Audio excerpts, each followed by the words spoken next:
ሰላም ሰላም ሰላማችሁ ብዝት ይበል። ውድና ተከበራችሁ ቤተሰቦቼ እንዴት ከረማችሁ? እንዴት ሰነበታችሁልኝ? እግዚአብሔር ይመስገን ደህና ነኝ።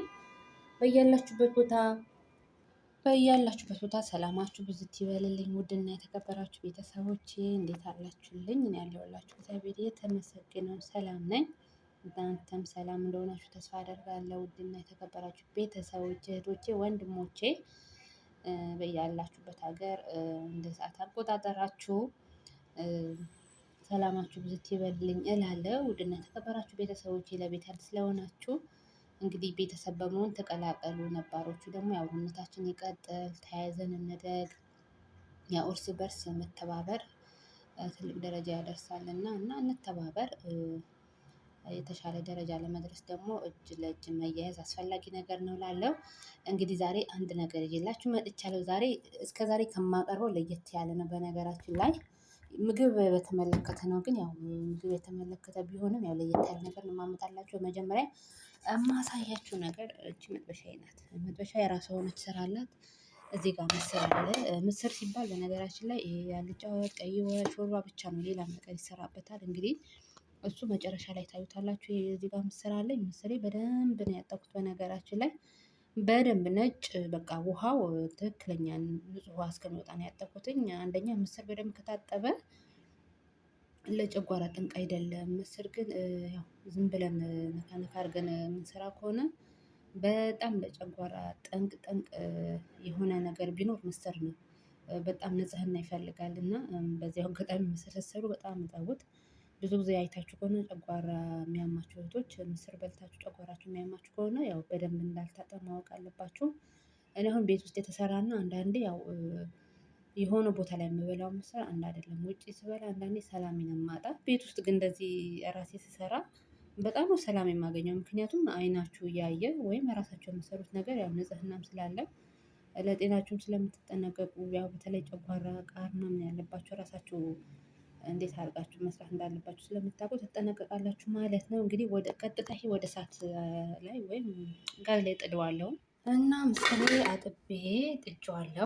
ቅድም ድምፅ ስለነበረ እዚህ መስጊድ አጠገብ ስለ ላዛን ያለ ስለነበረ ያው እንትን ያልኩትኝ እና ምስሩ ስማል በመሀል ስቀርጽ ግዴታ ድምፅ ሲመጣብኝ ማቋረጥ አለብኝ ማለት ነው። እና ለዛ ነው ያቋረጥኩትኝ። ቅድም አዛን እያለ ስለነበረ ነው ያው ያቋረጥኩትኝ ማለት ነው። ምስር ያው አጥቤ ጥጄዋለሁ። አሁን ደግሞ ወደ ዋናው ልምጣላችሁ። እንግዲህ ይሄ ነገር ሳሳያችሁ የምታውቁት ታውቃላችሁ፣ የማትወዱም ትኖራላችሁ፣ የምትወዱም ትኖራላችሁ ማለት ነው። በነገራችን ሂያር እየበላሁ ነበረ። እዚህ ጋር ምን ላሳያችሁ ነው። ይኸውላችሁ ተመልከቱ። እዚህ ጋር የምታውቁም አላችሁ እና እኔ ቪዲዮ ስቀርጽ አንዳንድ ችግር አለባቸው። የድምፅ ስለሚያስቸግረኝ በመሀል ያው ለማቋረጥ እገደዳለሁ ማለት ነው። እና ቤተሰብ የድምፅ ጥራት እንዲኖረኝ ግዴታ ያው ማቋረጥ ግድ ይለኛል ማለት ነው። እዚህ ጋር እንግዲህ ታውቃላችሁ ብዬ አስባለሁ ሁላችሁም። እዚህ ጋር ቆጮ አለኝ ማለት ነው። ቆጮ እንዴት አገኘሽ? ከየት መጣ? እንዴት መጣ? ከየት ነው የመጣው? ማን ያመጣውን ካላችሁኝ መልሱን እነግራችኋለሁኝ። እዚህ ጋር ቆጮ አለኝ። ጥሬ ቆጮ ልጋግረው ነው። በነገራችን ላይ መቼም ሳይጋገር አይበላም ታውቃላችሁ። እዚህ ጋር ምን አድርጌያለሁ መሰላችሁ? እዚህ ጋር በቀይ ልጋግረው ፈለኩኝ። እዚህ ጋር ደግሞ ያለው በነጭ ልጋግረው ፈለኩኝ። መጋገሬ ካልቀረ ጋግሬ ቁጭ ላድርገው ብዬ ነው። እኔ በነገራችን ላይ ተጋግሮ ትኩስ መብላት እንጂ እንደዚህ ከተጋገረ ቂጣም ቢሆን ድፎም ቢሆን ለምን እንደሆነ ባላቅም ትኩስ ነው መብላት የምፈልገው። ካደረ በኋላ ትዝ አይለኝም የሚገርማችሁ ነገር። እና አሁን እነዚህ ሁለቱም ለየብቻ ነው የሚጋገሩት፣ ቀይና ነጭ ማለት ነው። እና ድግስ ቤት አይታችኋል ብዬ ተስፋ አደርጋለሁ። የማትወዱም ትኖራላችሁ፣ የምትወዱም ትኖራላችሁ። እንግዲህ በየትኛውም ድግስ ቦታ ቆጮ የማይጠፋ ነው አይደለም? ሀገር ቤት እዚህ ሀገርም የትኛውም ድግስ ቤት ብትሄዱ እንኳን ቆጮ የሌለበት ቦታ የለም። እንግዲህ የምትወዱ አብረን እንስራ እንብላ፣ የማትወዱ እንግዲህ እለፉት እላለሁኝ። እነዚህ እንግዲህ ለመጋገር ወይም ለነዚህ ያዘጋጀሁት ግብአቶች አሉ። ብዙ ግብአቶች አያስፈልጉም በነገራችን ላይ። እና ቤተሰቦቼ እዚህ ጋር ለምሳሌ ኮረሪማ ብቻው የለኝም። እዚህ ጋር ኮረሪማ፣ ነጭ ቅመም፣ ጥቁር አዝሙድ አንድ ላይ ባለፈው ቅቤ አንጥሬ ነበረ እና አንድ ላይ አድርጌ ያዘጋጀሁት አለ። ቆጮ ስጋግሩ ኮረሪማ ግድ ነው። ሌላ ቅመማ ቅመም ባይኖር እንኳን ኮረሪማ እና ሚጥሚጣ ወይም በርበሬ አስፈላጊ ነገር ነው። ይሄን ግብአት እጠቀማለሁ ማለት ነው። አንድ ቆጮ ላይ የቀዩ ላይ ብቻ ነው የማደርገው። ከዛ ያላችሁ ሚጥሚጣ እናደርጋለን ማለት ነው። ካሜራ ለማየት ስለማይመች ነው በነገራችን ላይ። ሚጥሚጣ ላልኩም ጨው አድርጌያለሁ። ጨው ሁለቱም ጋር ነው የማደርገው፣ አሳያችኋለሁኝ። ከዛ ደግሞ እዚህ ጋር ሚጥሚጣ አለ። ሚጥሚጣ የማደርግበት ምክንያት ሚጥሚጣ ቅመም ስላለው ሚጥሚጣ አደርግበታለሁ ማለት ነው። ከዛ አላችሁ እዚህ ጋር ደግሞ በርበሬ ያለኝ። እግዚአብሔር ይባርካችሁና የሰጡኝ እህቶች በእውነት የሚሰጡኝ አያሳጣቸውም መድኃኒዓለም ክርስቶስ።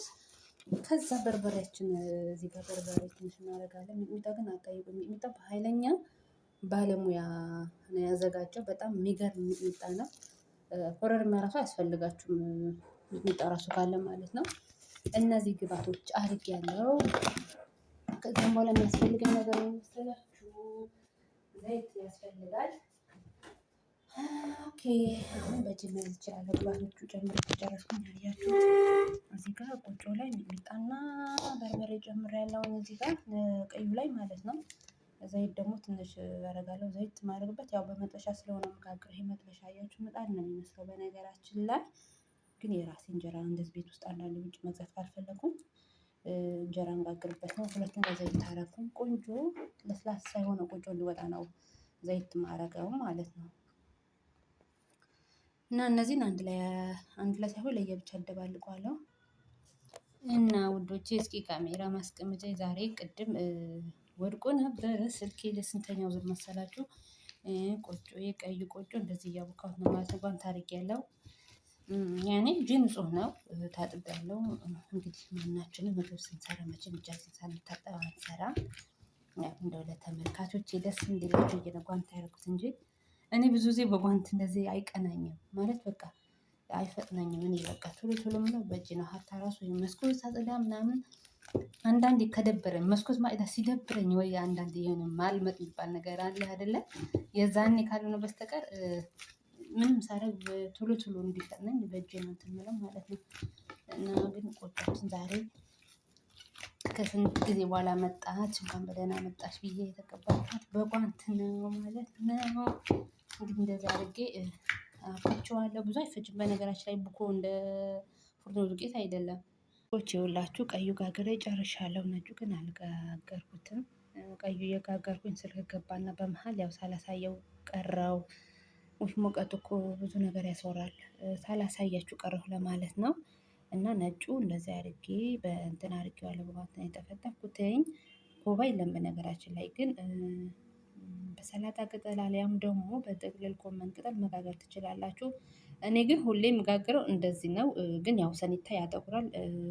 ከሱ ይልቅ እንዳይጣበቅ አድርጋችሁ ኪስ ነገር ዘይት አድርጋችሁ ከታች መጥበሻ ላይ ደግሞ ውሃ አድርጋችሁ ከጋገራችሁ ታይዝም ምንም አይነት ጉዳት አይኖረውም ማለት ነው። እንደውም እኔ ሰው ውጭ ሀገር ከአውሮፓ ሀገር ያለች እህት ስትጋግር አይቼ ነው እንደዛ የጋገርኩትኝ በላስቲክ ማለት ነው። እና በጣም ቆንጆ የወጣ የሚገርማችሁ ነገር ይሄም ጥሩ ሆኖ እንደሚወጣ ተስፋ አደርጋለሁኝ። ቀጥታ ወደ እሳታችን እና የኔ ውዶች ቆጮዬ ጋግሬ ጨርሻለሁ። አላችልም ብሎኝ እዚህ ጋር ጫፍ ይታያችኋል። ቆርሼ በላሁኝ ትኩሱ ማለት ነው።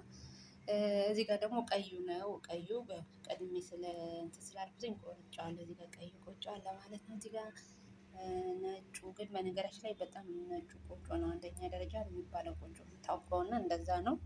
ዛሬ እንግዲህ ይሄንን የመሰለ ምግብ እያስጎበኛችሁ ነው። ቀጣይ ደግሞ ምን እንደምሰራ አላሳያችሁ እና ውዶችዬ እዚህ ጋር በነገራችን ላይ ለመቅረጽ ስለማይመች ነው። ሁለት እንቁላል አድርጌያለሁ፣ ጨው አድርጌያለሁ፣ ዘይት በቃ አለቀ። ይህንን ፍርፍር እስከሚደርስ ማማሰል ነው ማለት ነው። ከዛ መጨረሻውን እናያለን ማለት ነው። እና ውዶችዬ እንቁላሉ እንደዚህ ፍርፍር ማለት አለበት። ከዛ በነገራችን ላይ ሂደቱን አሳያችኋለሁ። አንቺ እንደዚህ ደግሞ ይበላል ባትሉኝ እንደ አካባቢው ነው ማለት ነው። እዚህ ጋር ደግሞ እንቁላል በጠበስንበት ቅቤ እናደርጋለን ማለት ነው።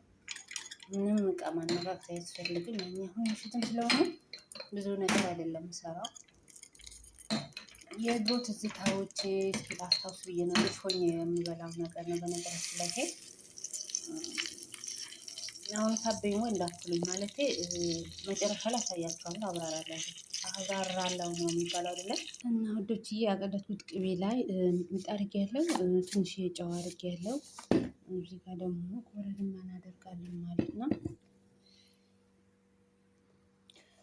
ኮረሪማ ቅድም ያሳየኋችሁ ቆጮ ስጋግር ያሳየኋችሁ ኮረሪማ እና ነጭ አዝሙድ፣ ጥቁር አዝሙድ አንድ ላይ ፈጨሁትኝ።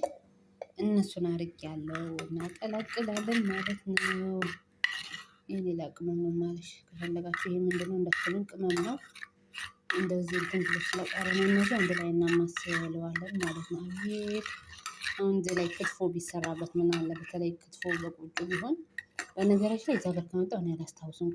ጥሬ ስጋ የበላሁበት ጊዜ ሰርግ ላይ ካልሆነበት ሰርግ ላይ ራሱ እየፈራሁ ነው የበላሁትኝ ጥሬ ስጋ ማለት ነው። ጥሬ ክትፎ እና ያላችሁ የኔ ውዶች፣ እዚህ ጋር ደግሞ ቅድም የቀቀልኩት ምስር እናደርጋለን። ዛሬ ምን አይነት ጉድ ነው የምታሳይኝ እንዳትሉኝ፣ ምስሩ በጣም አልበሰለም ማለት ነው። እንዲበስል አልፈለኩኝም። ባቀለጥኩት ቅቤ ላይ በጨመርኩት ሚጥሚጣ ላይ ምስራችን ደግሞ እናደርጋለን ማለት ነው የኔ ውዶች።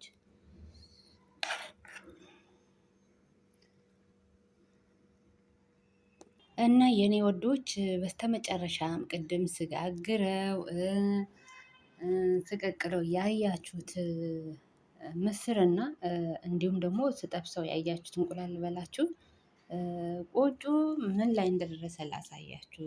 ሰርፕራይዝ ላደርጋችሁ ነው። በቃ እናንተ ሰርፕራይዝ ላደርጋችሁ። ይህንን ይመስላል። አያምርም? በእግዚአብሔር በነገራችን ላይ እዚህ ሀገር በጣም ቆጮ ውድ ነው ልንገራችሁ ከምላችሁ በላይ ቆጮ ውድ ነው። ምክንያቱም እኔ ቀጭኑ እንኳን እኮ የሆነ ምን ልበላችሁ በቃ ሶፍት እንኳን ወፍራም ነው አይደለ? በጣም ቀጠን ያለው ራሱ ማለት ነው። አስቡት አንድ ቂጣ ያውም ትልቅ እኮ አይደለም በጣም ትንሽዬ ናት እና $18 $15 እና $18 አስቡት። ያ ማለት እኮ ኢትዮጵያ የሚገዛበት እጥፍ ነው እዚህ እንትን የሚሉት። በዛ ላይ እነሱ ሲያመጡ የሚገርማችሁ ነገር ለኪሎ ምናምን አያወጡም፣ ለኪሎ አያወጡም። ራሳቸው ሄደው ስለሆነ የሚያመጡት ማለት ነው። ግን አንዳንዴ ስታስቡ በእውነት ነው የምላችሁ እንደዚህ ጋግራችሁ ምናምን እንደዚህ የመጋገር እንጀራ እንደዚህ ብቻ የተለያየ ሙያ ያላቸው እህቶች እንደው የመስራት አጋጣሚ ከተመቻቸላችሁ ስሩ። እኛ ጋር በጣም ነው የሚገሸልጡት። እንደው ይገሸልጡታል ብላችሁ ነው የሚቀለኝ። በጣም ነው እንትን የሚሉት ማለት ነው። እንግዲህ አስቡት ይሄ ቆጮ ቢሆን አሁን እዚህ ሀገር ወደ አስቡት ሁለቱ ቂጣ ወደ እስከ $30 በላይ ማለት ነው አይደለም? $30 20 ምናምን ዶላር ነበረ የሚሆነው ማለት ነው። እና በጣም ውድ ነው ልላችሁ ነው። እኔ ግን ያው እግዚአብሔር ይመስገን ገዝቼዋ ሳይሆን ከኢትዮጵያ መጥቶልኝ ነው። የኔ ውድ እናት ጓደኛዬ እናት ጥሬ ቆጮ ልከውልኝ እኔ ነኝ እንደዚህ አድርጌ ጋገርኩትኝ። የተረፈው ነው እንደዚህ በእንትን አድርጌ ያስቀመጥኩትኝ። በነገራችን ላይ እንደምጋግረውም እንደማስመጣውም እኔ አልበላም። እንደውም ጋግሬ ለልጆች መስጠት ነው። በጣም የሚወዱ ልጆች አሉ። የሚገርማችሁ ነገር በጣም በፍቅር የሚበሉት አሉ። እኔ ጋገርኩት እያለ እነሱ ነው የበለጠ ከኔ የበለጠ የሚበሉት ማለት ነው። እወዳለሁ። ቤቴም ባይጠፋ ደስ የሚለኝ ነገር ቢኖር እንደዚህ የሆነ ቆጮ እንደዚህ ብቻ በአጠቃላይ የባልትና ውጤቶች ቤቴ ባይጠፉ ደስ ይለኛል። ምንም ቢሆን ሰው ቤት ብንኖር እንኳን ያው እኛ ራሳችን መጠበቅ አለብን ብዬ አስባለሁ። የምንሰራውን ደግሞ ለራሳችን ስለሆነ የተረፈው እንደዚህ ቋጥሬ አስቀምጬዋለሁ። በነገራችን ላይ ጎመን አለ፣ ግን ጎመን የሚገዛበት ቦታ በጣም ሩቅ ነው። አስቡት ከዚህ በሁለት ስመጣ አንድ ታክሲ ሲሄድ አንድ ታክሲ ማለት ነው። አስቡት 2 ጊዜ ነው የምሳፈረው። ይሄን አስቀምጬዋለሁ ማለት ነው። ይቀመጥ ፍሪጅ ውስጥ አስቀምጠዋለሁኝ። እዚህ ጋር ደግሞ ተመልከቱት። እንግዲህ ይሄ ላርዝምባችሁ ቪዲዮ ይመስለኛል። አጠር አድርጌ እሰራዋለሁ ብዬ ነበር ያሰብኩትን ቪዲዮ። ይሄ እንቁላል እኔ እንግዲህ ልጅ ሆኜ እኔ በተወለድኩበት አካባቢ እንቁላሉ ነው የሚቀቀል። እንቁላሉ ይቀቀል እና ቂቤ፣ ኮረሪማ፣ ሚጥሚጣ አድርገው የተቀቀለ እንቁላል በጣም በዘዴ አድርገው ይቆራርጡትና በቂቤ ይታሻል። ከዛ ቀጥሎ ደግሞ አሁን እዚህ ጋር ምስሩ እንዳሳየኋችሁ ምስሩ በደንብ ያጡትና ምስሩ እንደዚህ በጣም እንትን ሳይል ሙክክ ሳይል ይቀቅሉታል። ከዛ ሚጥሚጣ፣ ኮረሪማ ትንሽ ጨው አድርገው በደንብ አድርገው እንደ አይብ ያሹትና ልክ እንደ ክትፎ ነው የሚጠቀሙት። አሁን እኔ እየተጠቀምኩት ያለው እንደዛ ነው። እንደነሱ አሳምሬ ሰራሁት ባልልም ግን እንደዚህ ነው። የሆነ ጊዜ እንደውም ሰርቼ ምን እንደታየኝ አላውቅም። በጣም እናቴ ትዝ አለችኝና አልቅሼ አልቅሼ መጨረሻ ላይ የምሰራውም ጋር አይምሮዬ ላይ መጣ። ብድግ ብዬ ሰራሁት። አጋጣሚ ቆጮ ነበረኝ ምናምን ነገር ተነስቼ ቆጮ ጋገርኩኝ። ምስሩ እንደዚህ ሰርቼ እንትን አልኩኝ። እሱ ፎቶ ካለ በነገራችን ላይ አስገባላችኋለሁ። ፎቶ አንስቼዋለሁ፣ ቪዲዮን ቀርጬዋለሁኝ። በደንብ ነው እንደውም ያኛው ቪዲዮ የቀረጽኩትኝ። የዛሬ ደግሞ ቪዲዮ ለመቅረጽ ራሱ በጣም ያስቸገረኝ፣ በጣም ድምጽ እየረበሸ ነበረ። ሳቋርጥ ስቀርጽ መጨረሻ ላይ እንግዲህ እዚህ ላይ ደርሰናል ማለት ነው። እና ይሄ ማለት በቃ እንደ ክትፎና እንደ አይቤ ነው የምትጠቀሙት ማለት ነው። እንግዲህ የምታውቁት ታውቁታላችሁ። በልጅነቴ እኔ በልቼዋለሁ። እናቴ የምትሰራውን በቃ አይምሮዬ ላይ አለ። እንደሱ አድርጌ እሰራዋለሁ ማለት ዘበት ነው። እናቶቻችን የሚሰሩት እና እኛ የምንሰራው አንድ አይደለም። እና ብቻ በተቻለኝ አቅም እንደዛ አድርጌ ሰርቼዋለሁ። እና ከወደዳችሁት አስተያየታችሁ ሀሳባችሁን በኮመንት አስቀምጡልኝ። እንደምታስቀምጡልኝ ደግሞ ተስፋ አደርጋለሁ።